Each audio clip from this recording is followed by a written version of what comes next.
E percebo que, assim, essa coisa da gente ser descendente, não se sente parte de nenhum lugar, é o contrário. Acho que se você virar a chave e estudar um pouquinho mais de cada cultura, você fala assim, nossa, olha que sorte eu tenho de poder ter as duas culturas na minha vida, sabe? Poder ser um representante de ambas as culturas.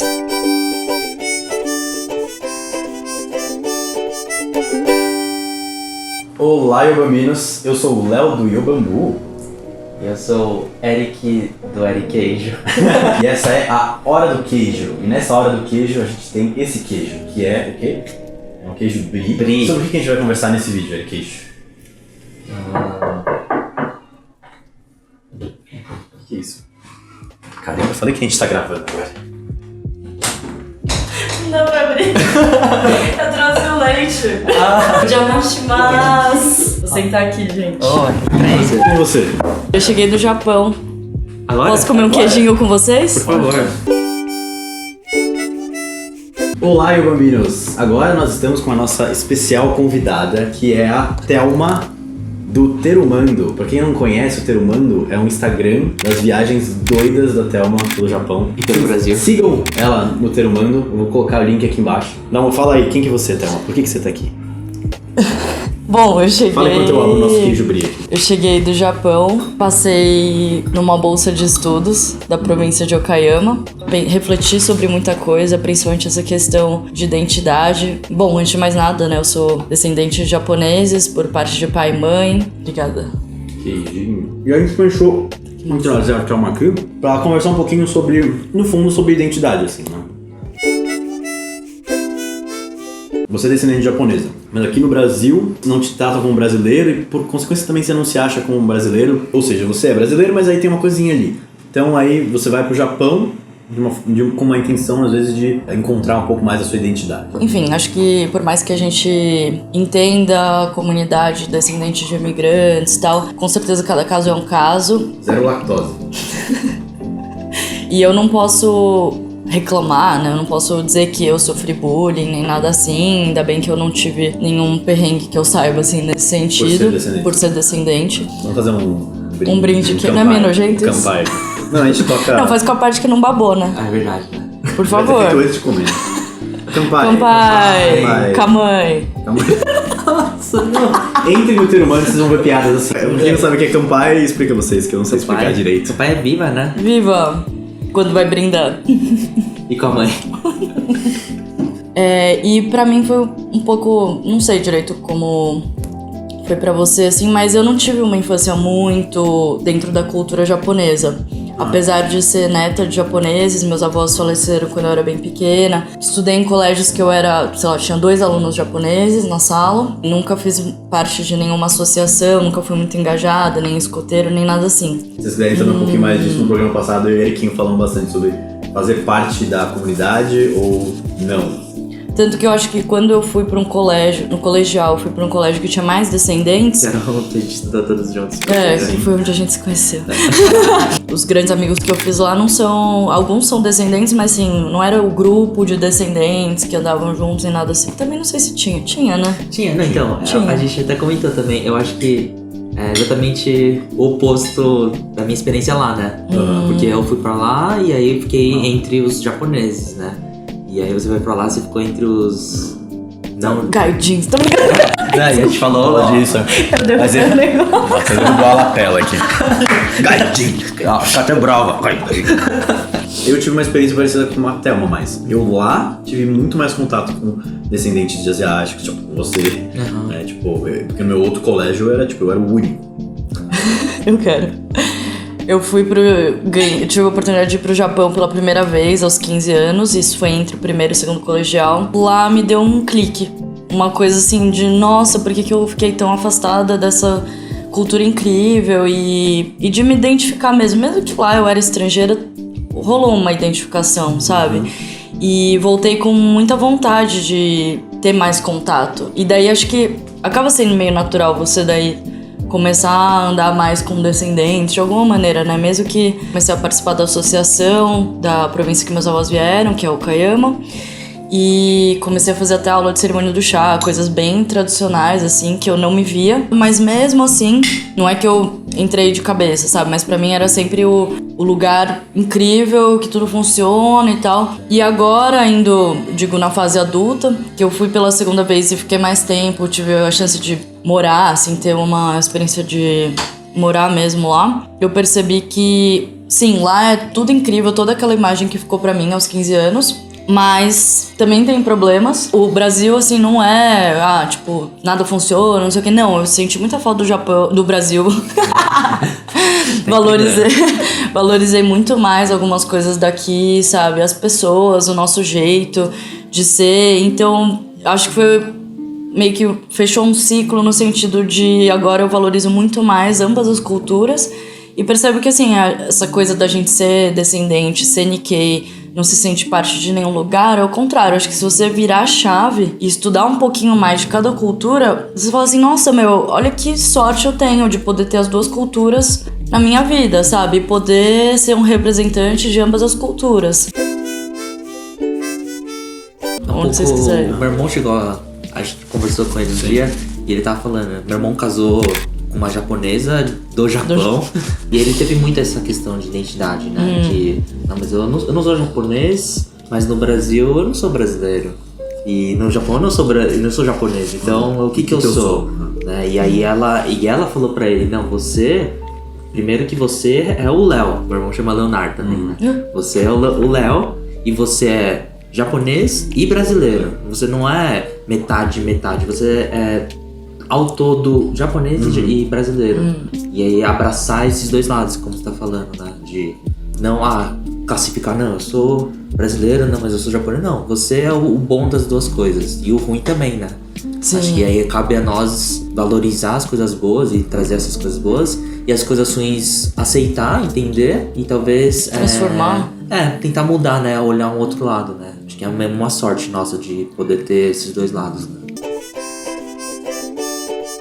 É engraçado falar isso, mas eu sentia que algumas pessoas ficavam com até um pouco de inveja disso que a gente falou, de poder ter duas culturas. Mas também, quando eles achavam que era tudo mil maravilhas, ser descendente, ser quem eu sou e tal, aí eu também tentava puxar de volta pra terra e falar assim, olha, mas não foi sempre assim. Quantos nossos avós não sofreram, quantas histórias horríveis de imigração a gente ouve que aconteceu e que acontece até hoje, sabe? Sei de histórias que não deixavam eles ensinarem japonês pros descendentes. Então a minha bisavó, nos intervalos na plantação, ela pegava um graveto e escrevia no chão os ideogramas para ensinar pros filhos dela. Porque eles proibiam, mas ela queria passar a cultura deles, entendeu?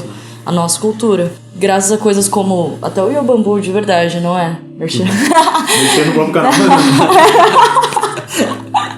Mas graças a coisas como o Yobambu mesmo, que eu acho que a gente tem mais confiança de ser quem a gente é e orgulho, entre aspas, né, de assumir tudo isso e enxergar o lado bom, as vantagens, né? Então eu sentia isso conversando com alguns japoneses lá, sabe? Que eles até falavam assim, nossa, é bom, né, você ser de fora, entender toda a cultura bem tradicional, assim, mas ter esse gingado, assim, do estrangeiro, né? Eles achavam muito legal, assim, uma mas coisa... não viram todo o processo e como foi doloroso passar... E sim, ainda é até hoje, né? Sim. Tudo assim, o preço dessa... Falando eu da minha experiência, assim, eu sempre me considerei brasileiro, assim, e eu sabia que eu era também descendente de asiático, mas é engraçado, porque eu lembro quando eu era bem pequeno, eu ficava pensando, assim, eu me olhava no espelho e falava, nossa, eu sou assim, tipo, sabe, tipo, eu nasci, eu não sei quem escolheu pra eu nascer desse jeito, eu sou esse tipo de pessoa, que é oriental, sabe, era estranho, eu lembro que eu tinha uns pensamentos, assim, de criança, de, tipo, 8 anos, e eu sempre me achei brasileiro e tal. E eu sou brasileiro, quer dizer, sempre me considerei brasileiro. Só que sempre tinha uma coisa estranha, não sei se sentiram isso. Sempre tinha uma coisa, alguma coisinha que não é ruim necessariamente, mas tinha uma coisa diferente, assim. Um desconforto ou alguma coisa que eu não sabia explicar. E recentemente só, falei, não, eu também sou descendente de asiático. E isso me deu muito mais confiança, assim. Eu tentava às vezes ser alguma coisa que eu não era, uma imagem que eu via na TV. Eu achava que tinha que ser, não sei. E eu tentava ser isso. Mas eu nunca consegui, assim. E aí quando eu percebi, eu também sou asiático, eu me encontrei muito Acalmou. mais, assim. E eu tenho até como marca que marcou pra mim essa percepção de que eu sou asiático, é o meu cabelo. Não sei se eu já te contei a história do meu cabelo. Não. Que cabelo? Não, mas você deixava o cabelo. Não, eu tinha cabelão, assim. Esse cabelo aqui. Eu nunca gostei do meu cabelo. Tipo, o Eric, não sei se você lembra, assim, eu era mega vaidoso com o cabelo. Tipo, mega. Eu tipo, penteava, aí eu passava gel, aí não sei o que. Eu era muito, muito vaidoso. E eu não gostava porque ele era muito liso. Então eu via pessoas na televisão com o cabelo mais enroladinho, assim, eu ficava, tipo, meu pai ele tem cabelo mais ondulado, assim, eu falava, nossa, eu não tenho cabelo como o do meu pai, sabe? Meu pai é descendente de português, né? De português. Por exemplo, eu lembro que eu era mega fã daquele seriado Smallville, né? E o protagonista, eu lembro que ele tinha, tipo, olho claro, eu gostava, e eu ficava pesquisando na internet como ter olho claro, tipo, sem lente, sabe? Tinha uma técnica misteriosa pra ter olho claro. Eu queria, lá no fundo, eu queria ser branco, sabe? Não, você queria ser o Superman, fala a verdade. Então, também, mas é que, tipo, sabe, é a imagem que queria quando você é criança, assim. E eu lembro que eu queria ter o cabelo daquele jeito também, sabe? Tipo, um pouco mais, menos liso. E eu postava muito gel pra ele ficar mais tipo, volumoso, assim, porque encorpado. Era muito liso e é muito fino, muito liso, assim. Engraçado que eu tava no Japão, a primeira vez que eu raspei o cabelo. Mas o que te levou? Que aí começou a ter umas entradas aqui, né? Aí eu falei, putz, mano, eu tô ficando careca, não sei o quê. Aí começou a me abalar, assim. Aí eu comecei a olhar pra mim como aparência, assim, porque eu me preocupava com a minha aparência, só que eu nunca fui abalado de uma forma que me fizesse pensar sobre isso, sei lá. E aí eu falei, eu vou raspar o cabelo. Aí eu raspei, tipo, juro, eu me senti muito livre. Parecia que eu, tipo, tirei umas amarras, assim. É incrível como eu sinto que a minha confiança mudou totalmente, assim. Eu sou, tipo, uma outra pessoa. Foi de assumir quem você é. Sim, raspar o cabelo é uma coisa externa, mas é que representa toda uma mudança que eu tive. Sim. Uma carga positiva, emocional. Assim. Tem gente que às vezes fala, nossa, mas por que você raspa o cabelo? Tipo, por que isso aqui? Tipo, como se fosse uma coisa ruim, mas não, é uma coisa muito boa. Pra mim. Foi uma libertação. Eu saio na chuva hoje em dia, tipo, antes eu não queria sair na chuva por causa do meu cabelo, sabe? Porque aí vai ficar liso, sabe? Hoje eu saio na chuva, às vezes eu faço questão de sair de casa sem guarda-chuva, porque eu quero tomar chuva. Eu posso tomar chuva, né? Que é muito relacionado com essa questão de identidade, assim, de você se descobrir, se aceitar. E eu sou muito mais feliz, assim. E acho que tem muito a ver quando você colocou nome pra situação, né? No sentido assim, eu sou descendente de asiáticos. Quando você coloca o nome na coisa, ela deixa de ser um monstro. Sim. Agora ela tem um nome, é palpável. E aí, sei lá, é idiota, mas cai muitas fichas, assim.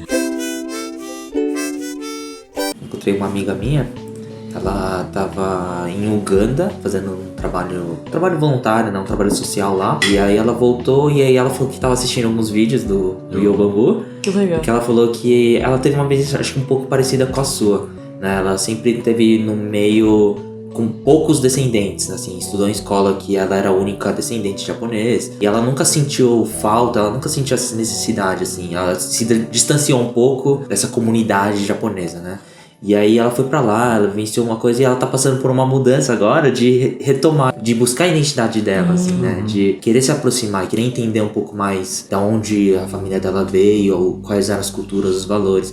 E aí ela até comentou que o canal tem ajudado bastante ela a perceber. E ela falou também que muita gente acha que se sente assim, mas não para pra pensar. Então às vezes ouvir de alguém um relato assim, ou ouvir a experiência de alguém pode trazer esse clique, sim. né? E também, tipo, eu não tô sozinho, né? Sim.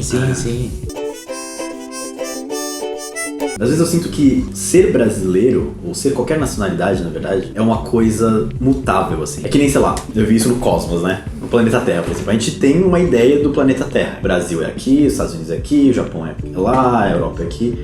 Mas se você pegar, em vez de você olhar no período de anos o planeta Terra, num período de poucos anos, mas olhar num período de milênios, o planeta Terra é uma coisa mutável, né? Tá tudo se mexendo. Tipo, antes era a Pangeia, né? Que era tudo junto, e separou, e tava modificando. Porque nós, humanos, vivemos muito pouco pra ver isso. Mas a Terra não é uma coisa parada, é uma coisa se movimentando. Eu penso que na nacionalidade brasileiro também, porque, por exemplo, a gente tá conversando sobre isso. Tipo, eu sou brasileiro e japonês. Essas duas coisas, assim. Mas aí vai chegar um ponto que a gente tá tanto, sabe? Porque a gente é brasileiro.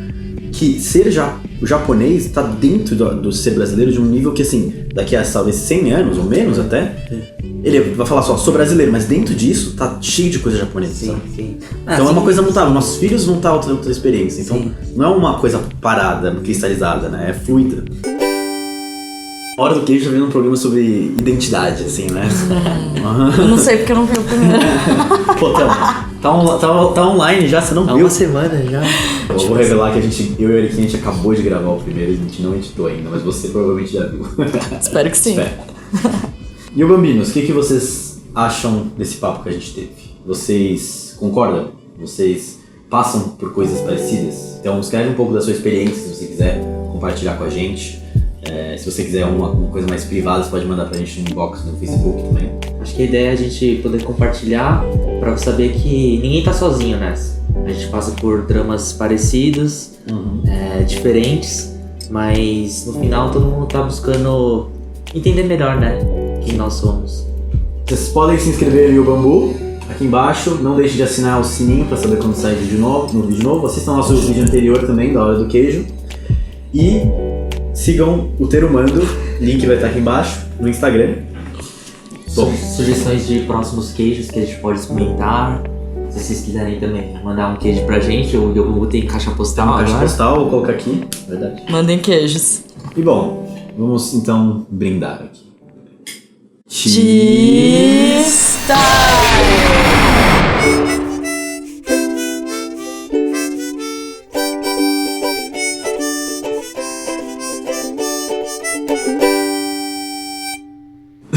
Que ridículo. Vamos tirar uma foto agora da gente fazendo só pra não